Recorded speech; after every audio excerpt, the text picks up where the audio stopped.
Yeah, there's a lot of them, and we try to do some of that, during OTAs, talk through scenarios, and I think Coach does a phenomenal job in training camp of trying to play those out as much as you can. There's some different situations that arise, and there's so many elements that go into it with, the situational football part. But I think the other part that's pretty cool is Pat is so good with all that stuff as well. He understands it, so he's always going to give his input in certain situations, and just that combination of Coach and Coach Reed, Coach Blameyer, myself, the other assistant coaches, and Pat try to just be as best as you can.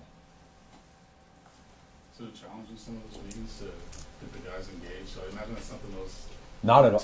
It's actually not at all, because they all have opinions, So but it's good. I think it initiates conversation, and what I find that's really neat about it, and I don't want to leave out Mike Frazier either. Mike Frazier does a phenomenal job with situational football, and I think everyone knows and remembers last year in the overtime with the rules and stuff, but he does way more than that, helping us with situations. So when the players become involved, it just opens discussion, and I think it's fascinating when you get into it as to what's right, what's wrong, and maybe there is no correct answer per se until after the play happens and everybody is quick to judge. I know you're always looking forward instead of back, but I wonder, when you have these games where you win on the last play, what is the feeling when you come off the field? Is it reassurance? Is it relief? What does it do for you?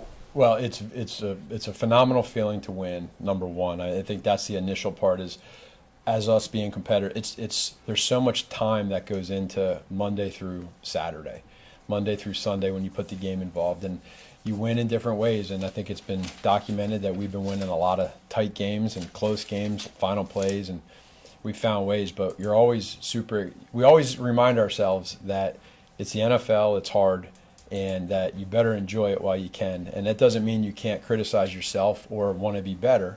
I think that's a good thing.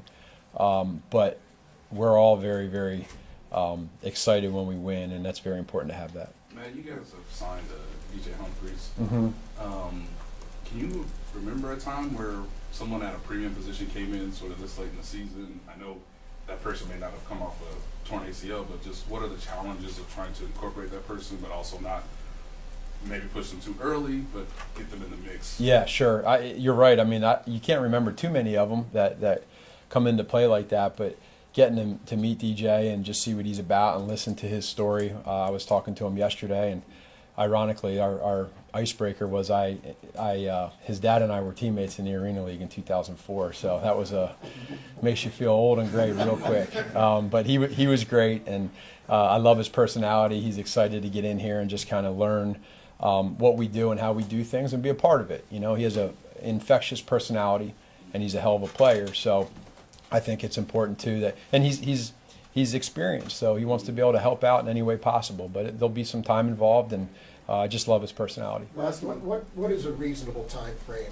for him to play in a game at this point? Yeah, that honestly, I don't know that. I think it's probably day by day as you go through to see where he's at, and there's so much that goes into it. Again, with any player that comes off an injury or that comes to a new team on top of that, it's going to take some time, and I think you want to make sure that you're making the best judgment for not just the team but for the player too, so that they can excel. So that's a Coach Reed and Brett Veach question, and I'm just excited to see him get out of practice. Once he does get up and running, what are your expectations for him? What are reasonable expectations for him? Just to play the way that he's been playing his entire career. I think if you keep it that simple, that's important. And with Wanye and Kingsley and all these other guys that are playing for us right now, just keep improving in practice, but just become a part of what we're doing, and just try to be the best him he can be. Last week, Coach Reed had mentioned concept simplification. How much do you feel like that might have correlated to the success we saw, especially early in the game on Sunday? I think it was a big part of it, and you can go through the season and you run into a lot of situations where the volume starts to get a little bit heavy at times, and you're trying to. You get into Monday and Tuesday when you're game planning, and you want to make sure you're not giving away tendencies. And sometimes you take a step back and you just say, you know what, let's just let the players play. Let's pull back a little bit and just see what they can do. And I think that's probably what Coach Reed was getting to. It doesn't mean that we're not still being creative. It doesn't mean that we're not still pushing the guys. But I think when you do something like that, how do they react? Do they play fast and do they succeed? And I thought offensively until those last couple drives at the end of the game, I felt like there was a rhythm, and that was improvement, so we want to keep that going. Last one's run. You're getting Pacheco back. Just overall philosophy when you have two guys that, maybe lead caliber, like, you like to ride one and when he's down, go to the next one, or do you believe in a committee approach? Like, what would be ideal if you've got both at 100%? Well, the best part about that is that you don't just have one where they're getting worn down to where there might be 50 or 60% in the third quarter.